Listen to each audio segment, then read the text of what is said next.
Hey everybody, so in this video I'm going to walk you through a little bit about kind of dealing with our autograder for the homework problems in particular. We'll talk a little bit more about how to deal with the autograder for the machine project later when we start the machine project. But for now, the code that we're evaluating, we're going to use the same approach on the quizzes. The quizzes will be in a very similar format. The code that we're evaluating is being run through a piece of testing software that we maintain, actually. So this is something that we understand quite well.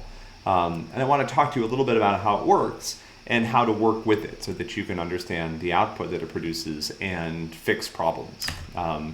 So I'm going to do the add one homework function, homework problem from the functions lesson. This is not a super difficult problem, so I don't think I'm giving anything away here. But we'll look a little bit at kind of like the testing process and how things work, right? So here's the general idea. When we ask you to write some code, we have a reference solution that we're going to then compare your code against. And so the idea is we look for a couple things. We look, first of all, is your code designed properly? And I'll show you an example of a design error, right? Where your method declaration, for example, didn't meet the requirements that we were looking for. If it's designed properly, then what we look at is, does it work? Does it do what we want? And the way we do that is we take our solution and we feed it some input, and then we feed the same input to your code, and we compare the results. If the results are the same, we move on. We try another input, and we do this thousands of times very quickly. If we've exhausted a bunch of inputs and your code seems to work, you're good. If we find a case where things don't work the way we expect, then what we'll do is we'll stop the testing process and we'll show you what happened. We'll say, here were the inputs, here's what we expected, here's what happened. So let's get started checking this out. Okay, so we're going to do add one. Let me show you some examples of common mistakes. So for example, let's say that I called this add one, and I'm going to take argument, and I'm going to do return argument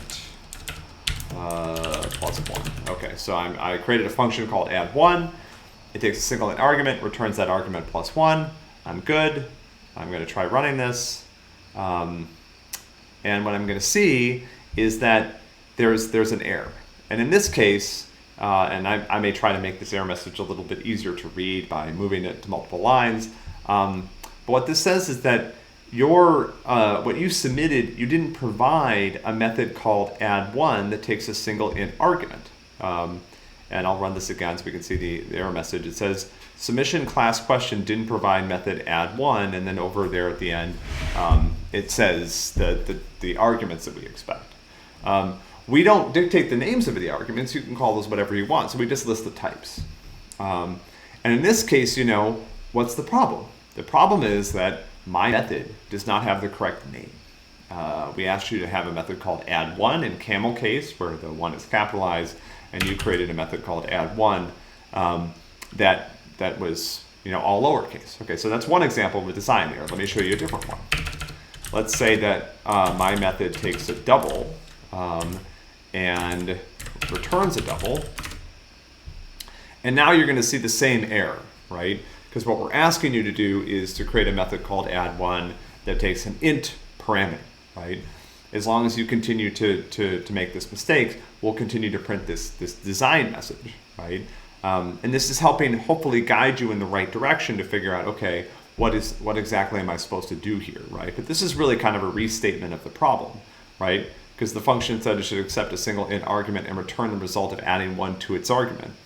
In this case, you should be returning that as an int, because adding one to an int leaves me with another int. If we expect you to do something funny with the return type, we'll say that. We'll say you should return a double or whatever, right? But in this case, I want to return an int.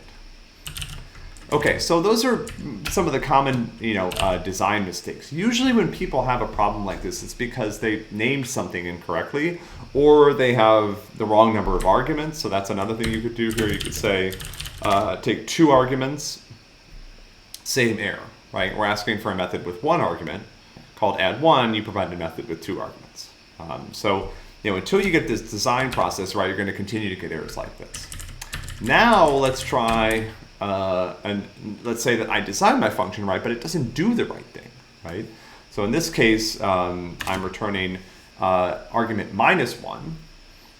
And, again, we own this piece of testing software. And so we really try to design it to help you understand what's going wrong. This is not always the case of the kind of testing software that you'll use later and that people use in the wild. But this is really designed with this class and this type of problem in mind.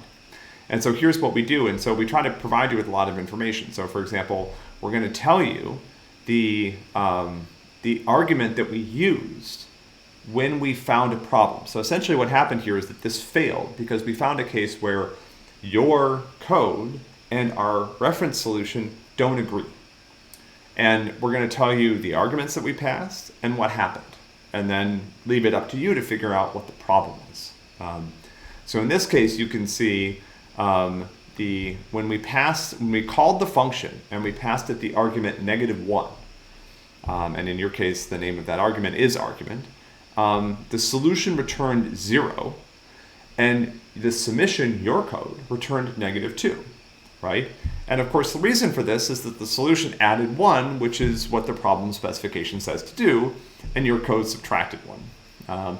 And so this information is designed to help you guide you towards the solution. So what I would do with this piece of information to help myself find the error is I would think, okay, well, what happens? Well, there's two things, right? One is to go back to the problem statement and make sure you understand what you're trying to do.